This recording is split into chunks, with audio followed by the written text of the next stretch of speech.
Antigo Testamento, Novo Testamento, esses termos expressam verdades mais profundas.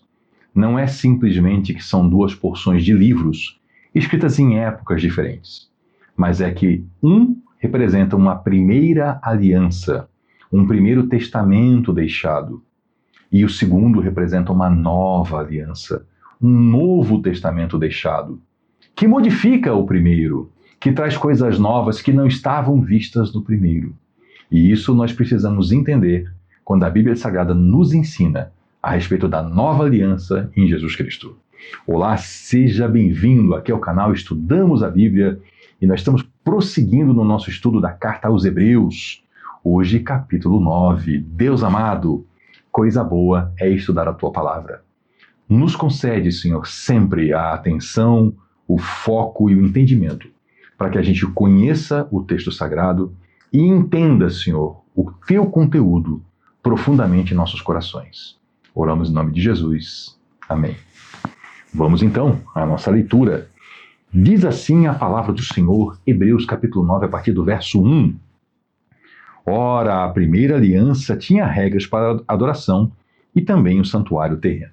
Nós estamos vendo uma sequência de textos em Hebreus e lemos aqui que o autor sagrado deixou muito claro uma progressão da revelação de Deus. O Antigo Testamento formou uma aliança que toda ela apontava para algo superior. Já no Antigo Testamento, nós vimos no capítulo anterior, no capítulo 8, Deus levantou o profeta Jeremias que falou: vai ser feita uma nova aliança. Então veja que já no primeiro testamento, o Antigo Testamento, já era apontado para algo superior que viria. Essa é a ideia, daí que nós tiramos o conteúdo, de que a Bíblia é uma revelação progressiva. No Antigo Testamento, Deus vai se apresentando progressivamente, até que no Novo Testamento chega Jesus, que é tudo o que se pode conhecer de Deus, está em Jesus. Ele é a plena manifestação de Deus. Então agora estamos estudando a diferença dessas duas alianças. E eu tenho ressaltado a importância disso, porque existe um erro muito comum nos dias atuais de querer viver um cristianismo enraizado na aliança do Antigo Testamento. Vamos então prosseguir. A primeira aliança tinha regras para adoração e também um santuário terreno. Tinha um templo lá em Jerusalém. Foi levantado um tabernáculo. O tabernáculo nós já vimos, é uma tenda, porque o primeiro templo ele era móvel, era uma tenda, desmontava, montava. Aliás, se você não estudou isso ainda, um dia a gente vai chegar aqui no canal nessa parte, mas estude lá no Antigo Testamento, no Êxodo, estude lá Êxodo, Levíticos, Número, Deuteronômio. Você vai ver que essa tenda ela era algo maravilhoso, uma peça sublime da arte, em que se compôs aquele maravilhoso templo com seções distintas e tinha toda uma organização para montar e desmontar e fazer aquele templo caminhar pelo deserto, todo empacotadinho, com os grupos certos conduzindo. Realmente um exemplo para nós, um ensino maravilhoso sobre ordem, sobre organização, sobre excelência. É uma tremenda lição sobre excelência. Eu convido você a pegar sua Bíblia e dar uma boa estudada, e pela graça de Deus, aqui no canal um dia também chegaremos lá. Foi levantado um tabernáculo, na parte da frente chamada Lugar Santo. Aqui eu preciso lhe dar um pouquinho de aula desse templo, tá? O templo ele não era simplesmente um prédio, um salão de reuniões, não era, tá? Ele era dividido em seções distintas. Então vamos ver aqui. Lugar Santo, nele estava o candelabro, uma peça, para você ter uma noção, era uma peça composta de, se calcula, aproximadamente 35 quilos de ouro. Conforme for o cálculo, se pode chegar a 42, porque se dizia que a medida era um talento, e o talento variou ao longo da história entre 35 e 42 quilos. Então vamos por pouco. 35 quilos de ouro formavam o candelabro. Imagina o tamanho da peça e a beleza. A mesa e os pães da presença. Isso aqui era algo interessante. Todos os dias eles colocavam pães novos, eram chamados pães da preposição, ou pães da presença. Eram pães para indicar ali a presença de Deus e aquela comunicação de Deus com o homem. Porque, curiosamente, Deus, ele, desde o princípio lá, ele estabelece uma relação com o ser humano na base da refeição. Já percebeu isso? Que quando acontecia o sacrifício lá no templo, o que eles faziam? Eles matavam um animal, tinha uma parte do animal que era queimada sobre o altar e tinha uma parte que era comida pelo sacerdote, representando que ali que ele estava fazendo uma refeição com Deus. A fumaça subia para Deus e a comida entrava na boca do sacerdote.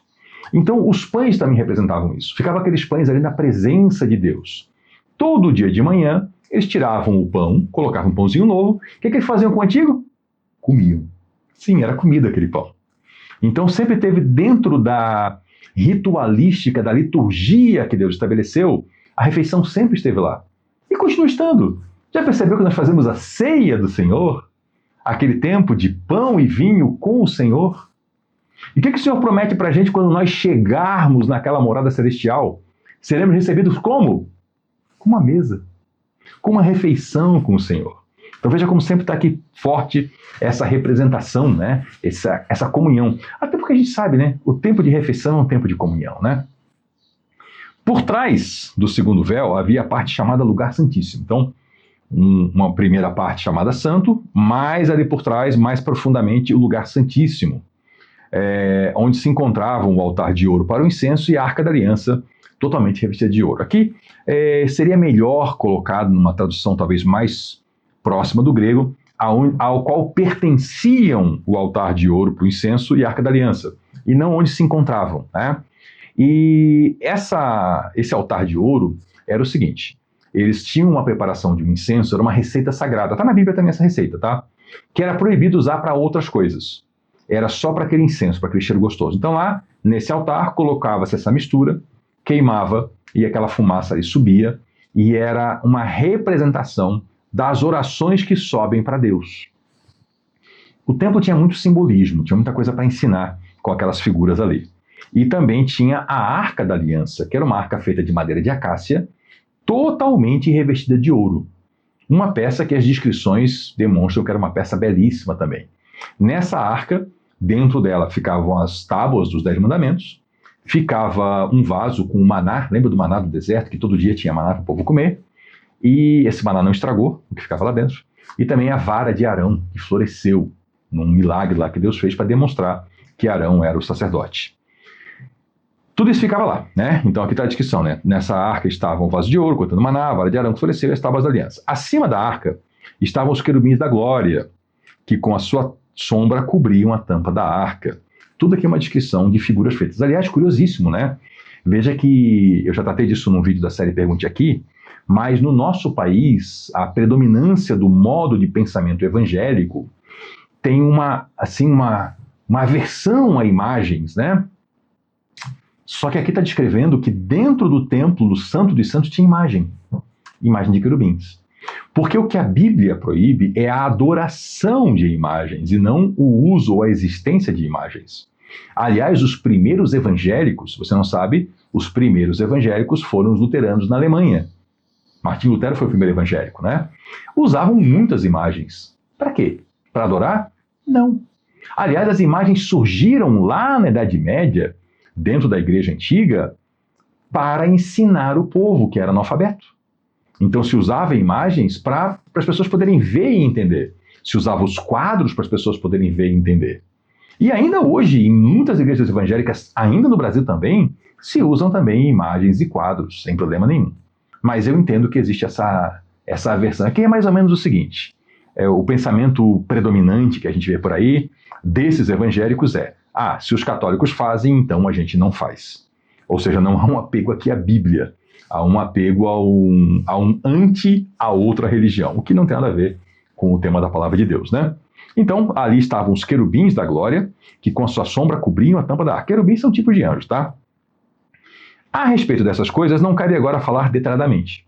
Sim, não cabe agora, porque nós estamos no Novo Testamento. Quando eu e você estudarmos o Antigo, aí nós vamos passear por isso. Vamos ver com detalhes esse templo, os elementos que tinham lá, as colunas, o que significava cada coisa daquela, os elementos do incenso, o significado desses elementos. Olha, é coisa maravilhosa. Porque a gente tem que entender que o Antigo Testamento não é que ele não serviu para nada. Ele serviu para tudo, só que para aquele povo. A realidade era outra. Eles não conheciam a Deus, Deus se revelou ao longo do Antigo Testamento. Eles eram inicialmente um bando de escravos no Egito, E em apenas 40 anos, é o tempo de uma geração. Quando eles chegaram na Terra Prometida, eles eram o poderosíssimo exército de Deus. Para você ter uma noção do que o corpo legislativo do Antigo Testamento fez com aquele povo, ele formou uma cultura. Gente, uma cultura não se forma assim, e se formou por um ato de Deus. Quando eles chegaram em Canaã, com todo esse corpo legislativo que organizou aquela nação, em realmente uma nação poderosa, porque uma nação desorganizada não vai lugar nenhum. Eles foram mencionados em textos de outros povos até que não existem mais, como os terríveis Habiru, hebreus, tá? Que vinham pelo deserto tomando e dominando tudo por onde passavam. E se dizia sobre eles que era uma nação tão poderosa, que a nação mais poderosa da face da terra, que era o Egito, ficou de joelhos diante dos Habirus. Que quando resolveram sair do Egito, o Egito ficou estraçalhado atrás deles. Isso era o povo de Israel, saindo escravos do Egito pela mão de Deus e chegando na Terra Prometida como uma nação poderosa, organizada, com uma cultura fortíssima. Então o Antigo Testamento foi muito importante para aquele povo. Quando chegou Jesus, inaugurou-se a era da igreja. Então, com Jesus agora, a palavra de Deus vai para todos os povos. E não é mais de uma nação, é de todos os povos. E agora é um novo sistema religioso. Por quê? Porque aquilo que era apenas visto em sombra, à distância, agora está pleno e revelado: Jesus Cristo. Por isso que nós não vamos pescar no Antigo Testamento pedacinhos para tentar reviver como lei para a igreja. Mas nós vamos no Antigo Testamento buscar conhecimento, conteúdo, princípios, coisas poderosíssimas para nós, mas entendendo que nós estamos debaixo do senhorio de Cristo e não do senhorio da lei do Antigo Testamento. Então, estando tudo assim preparado, os sacerdotes entravam regularmente, quer dizer, de tempo em tempo, no lugar santo do tabernáculo para exercer o seu ministério. No entanto, somente o sumo sacerdote, quer dizer, o principal deles, entrava lá no lugar santíssimo. Então vejam que era como se fosse um templo dentro de um outro templo. No lugar santo, regularmente entravam os sacerdotes. Todo dia tinha sacrifício. Lá dentro do Santíssimo, só o sumo sacerdote. Só uma vez por ano. E nunca sem apresentar o sangue do sacrifício. Veja que o sangue é essencial para a conexão entre Deus e o homem. Por quê? Porque nós pecamos. E o pecado é punido com a morte. Morte é sangue, né? É sangue derramado. Então o sangue tem que estar presente nessa reconciliação. Veja que era Deus aqui ensinando por meio de figuras para apontar para o Cristo que viria e seria crucificado. Ele oferece esse sangue por si mesmo e pelos pecados que o povo havia cometido por ignorância.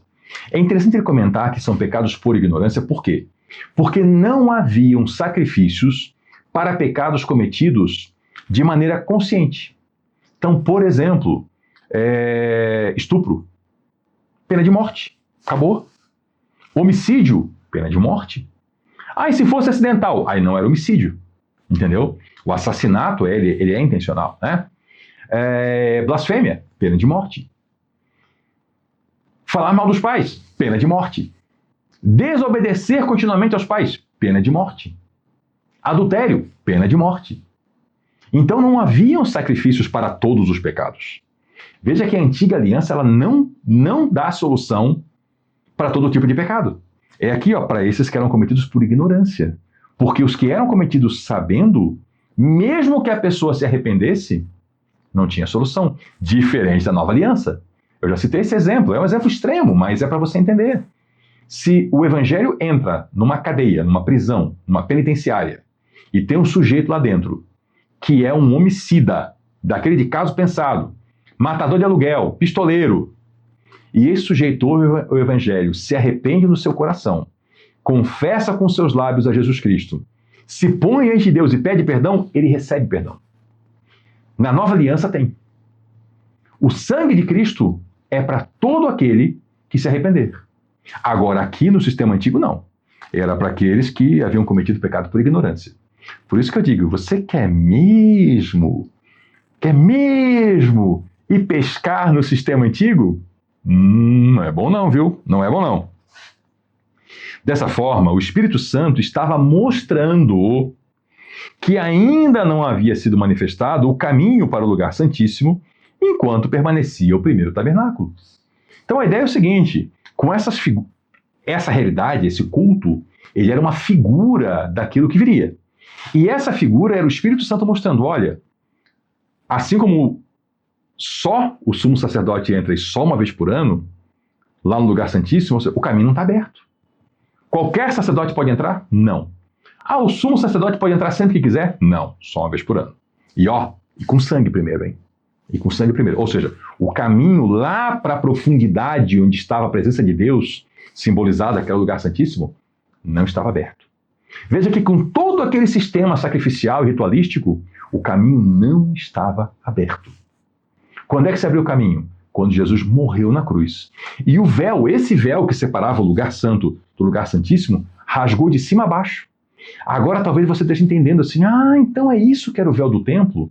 Eu, quando era criança, eu achava que assim, era uma cortina que tinha lá e que rasgou. Eu não entendia que o templo tinha essa separação e que lá no lugar santíssimo só entrava uma vez por ano o sumo sacerdote e só com sangue. Eu não entendia isso. Aqui em Hebreus a gente entende. Então foi assim que se abriu o caminho para o lugar santíssimo. Isso é uma ilustração para os nossos dias, indicando que as ofertas e os sacrifícios oferecidos não podiam dar ao adorador uma consciência perfeitamente limpa. Porque veja que o sistema da lei, ele é capaz de fazer uma série de coisas. Uma coisa que ele não é capaz de fazer, transformar as nossas consciências. Porque assim, se tem sistema legal, leis, leis religiosas, a pessoa cumpre, ou ela descumpre, e aí tem a punição, ou tem o rito que ela vai fazer, tem isso, tem aquilo. Mas isso não modifica aqui a consciência. Uma transformação da consciência vem pela renovação do Espírito. E isso vem pela entrada do Espírito Santo, isso vem na era da igreja. Eram apenas prescrições que tratavam de comida e bebida e de várias cerimônias de purificação com água. Essas ordenanças exteriores foram impostas até o tempo da nova ordem, que é o tempo de Jesus Cristo com a sua igreja. Então aquilo tudo lá foi importante para aquela época. Veja que é uma preparação. Tentar viver hoje no Antigo Testamento, ou no sistema do Antigo Testamento, é o seguinte: o Antigo foi uma preparação para a chegada de Jesus. Jesus chegou e o sujeito quer viver ainda numa preparação como se Jesus não tivesse vindo. Não faz sentido. Entendeu? Vamos seguir no próximo vídeo. Por aqui uma pausa. Muito obrigado pela sua companhia. Volte na próxima para a gente seguir esse estudo, porque aqui nós estudamos a Bíblia. Até lá!